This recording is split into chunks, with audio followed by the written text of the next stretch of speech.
नमस्कार, जय माता दी। आज हम आपको सुनाएंगे कार्तिक माह महात्म्य 6वां अध्याय, जिसके सुनने से सब पाप नाश हो जाए। नारद जी बोले, जब 2 घड़ी रात बाकी रहे तब तुलसी की मृत्तिका वस्त्र और कलश लेकर जलाशय पर जाए। कार्तिक में जहाँ कहीं भी प्रत्येक जलाशय के जल में स्नान करना चाहिए। गर्म जल की अपेक्षा ठंडे जल में स्नान करने से 10 गुना पुण्य होता है। उसे 100 गुना पुण्य बाहरी कुएं में जल में स्नान करने से होता है। उसे अधिक पुण्य बावड़ी में और उसे भी अधिक पुण्य पोखर में स्नान करने से होता है। उसे 10 गुना झरनों में और उसे भी अधिक पुण्य कार्तिक में नदी स्नान करने से होता है। उसे भी 10 गुना पुण्य वहाँ होता है जहाँ 2 नदियों का संगम, और यदि कहीं 3 नदियों का संगम हो तब तो पुण्य की कोई सीमा ही नहीं। स्नान से पहले भगवान का ध्यान करके स्नान अर्थ संकल्प करना चाहिए। फिर तीर्थ में उपस्थित देवताओं को अर्घ्य आचमनीय आदि देना चाहिए। अर्घ्य मंत्र इस प्रकार है। हे कमलनाथ, आपको नमस्कार है। हे जलाशय, भगवान आपको प्रणाम है। हे ऋषिकेश, आपको नमस्कार है। मेरे दिए अर्घ्य को आप ग्रहण करें। वैकुंठ, प्रयाग तथा बद्रिकाश्रम में जहाँ कहीं भगवान विष्णु गए वहाँ उन्होंने 3 प्रकार से अपना पांव रखा था। वहाँ पर ऋषि, वेद यज्ञों सहित सभी देवता मेरी रक्षा करते रहे। हे जनार्दन, हे दामोदर, हे देवेश, आपको प्रसन्न करने हेतु मैं कार्तिक मास में विधि विधान से ब्रह्म मुहूर्त में स्नान कर रहा हूँ।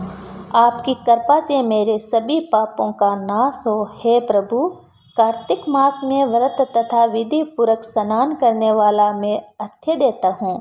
आप राधिका सहित ग्रहण करें। हे कृष्णा, हे बलशाली राक्षसों का संहार करने वाले भगवान, हे पापों का नाश करने वाले, कार्तिक मास में प्रतिदिन दिए हुए मेरे इस अर्घ्य द्वारा कार्तिक स्नान का व्रत करने वाला फल मुझे प्राप्त हो।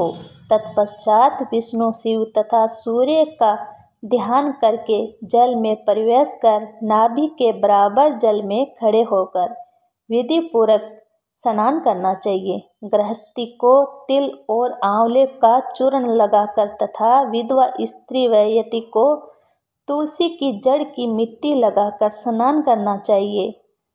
सप्तमी, अमावस्या, नवमी, त्रयोदशी, तृतीय, दशमी आदि तिथियों को आंवला तथा तिल से स्नान करना वर्जित है। स्नान करते हुए निम्न शब्दों का उच्चारण करना चाहिए। जिस भक्ति भाव से भगवान ने देवताओं के कार्य के लिए 3 प्रकार का रूप धारण किया था, वहीं पापों का नाश करने वाले भगवान विष्णु अपनी कृपा से मुझे पवित्र बनाए।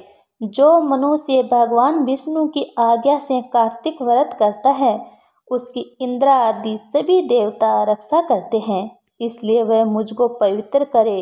बीजों, रहस्यों तथा यज्ञों सहित वेदों के मंत्र, कश्यप आदि ऋषि, इंद्र आदि देवता मुझे पवित्र करे।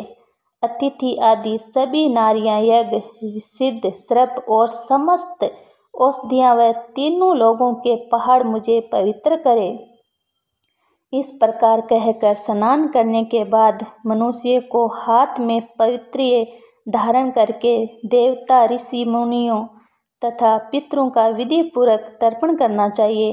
तर्पण करते समय तर्पण में जितने तिल रहते हैं उतने वर्ष प्रयत्नवर्ती के पितृ ग्रहण स्वर्ग में वास करते हैं। उसके बाद वर्ती को जल से निकलकर शुद्ध वस्त्र धारण करने चाहिए। सभी तीर्थों के सारे कार्यों से निवृत्त होकर पुण्य भगवान विष्णु का पूजन करना चाहिए। सभी तीर्थों के सारे देवताओं का स्मरण करके भक्तिपूर्वक सावधान होकर चंदन, फूल और फलों के साथ भगवान विष्णु को फिर से अर्घ्य देना चाहिए। अर्घ्य के मंत्र का अर्थ इस प्रकार है। मैंने पवित्र कार्तिक मास में स्नान किया है। हे विष्णु, राधा के साथ आप मेरे दिए अर्घ्य को ग्रहण करें। तत्पश्चात चंदन, फूल और तांबूल आदि से वेद पाठी ब्राह्मणों का श्रद्धापूर्वक पूजन करें और बारंबार नमस्कार करें। ब्राह्मणों के दाएं पांव में तीर्थों का वास होता है, मुंह में वेद और समस्त अंगों में देवताओं का वास होता है। अपने कल्याण की इच्छा रखने वाले मनुष्यों को इनका न तो अपमान करना चाहिए और न ही इनका विरोध करना चाहिए। फिर एकाग्रचित्त होकर भगवान विष्णु की प्रिय तुलसी जी की पूजा करनी चाहिए। उनकी परिक्रमा करके उनको प्रणाम करना चाहिए।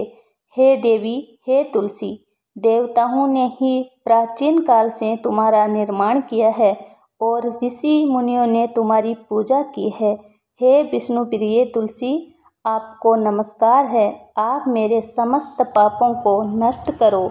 इस प्रकार जो मनुष्य भक्तिपूर्वक कार्तिक व्रत का अनुष्ठान करते हैं वे संसार के सुखों को भोग करते हुए अंत में मोक्ष को प्राप्त करते हैं। 7वां अध्याय अगला वीडियो में।